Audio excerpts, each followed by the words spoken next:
Welcome to Nobody Knows Her. This is episode 2, and this episode is called As Freedom Begins When You Start Having Faith in God. I remember a moment from my childhood that stayed with me for years, even though at the time I didn't fully understand why. We were all in the car together, my grandfather, my grandmother, my mom, my dad, and me. And somehow the conversation turned to God. I don't remember exactly why I asked him, but I remember looking at my grandfather and saying, "Do you believe in God?" And he answered almost immediately, very calmly, "Why would I believe in someone that lets people suffer when he has the power to change it?" At the time, I didn't think his answer was strange because honestly, I understood it. My grandfather had suffered his entire life. He grew up without parents, and when he was only 14 years old, he watched his mother slowly die in front of him. Not instantly, not peacefully, slowly, painfully. And I think witnessing that kind of pain changes the way a person sees the world forever. It changes the way they see love, safety, hope, even God. Because when suffering enters your life that early, faith can start feeling impossible. And I remember after he said that, something shifted inside the car. My grandmother immediately started whispering prayers under her breath. My mom looked nervous. My dad quietly said, "Oh, God, forgive him, keep us safe." And suddenly the atmosphere felt heavy. Not angry, not dramatic, just divided. Like everyone inside that car was living inside a completely different understanding of life. And I remember sitting there silently thinking, how can people experience the same world so differently? One person sees pain and loses faith, another person sees pain and prays harder. That fascinated me. Because at the time, I didn't really believe in God either.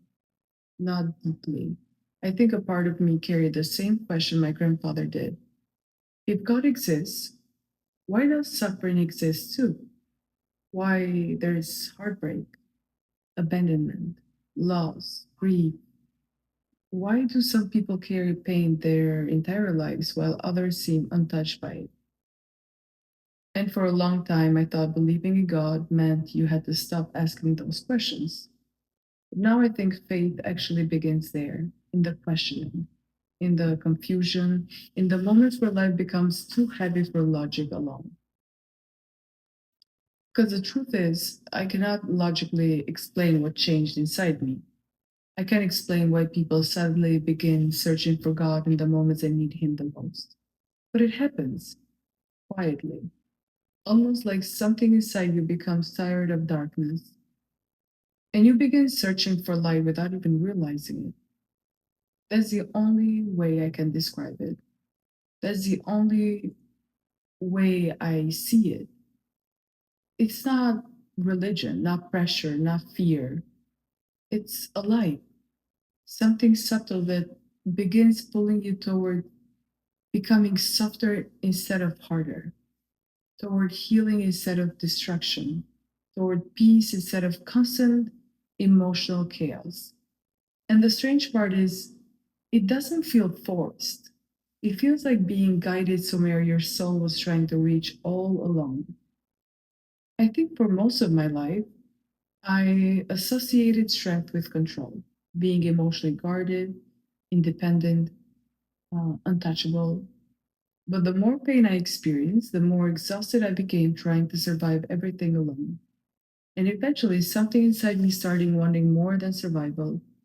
I just wanted peace, real peace, not destruction, not temporary happiness, not validation from people, peace inside myself. And somehow, without even realizing what it started, I began speaking to God. Not perfectly, not traditionally. Sometimes it wasn't even a prayer. Sometimes it was just me laying in bed asking, "Please help me get through this." And slowly, something changed. Not overnight, but enough for me to notice. I became softer with myself, less angry at life, less empty.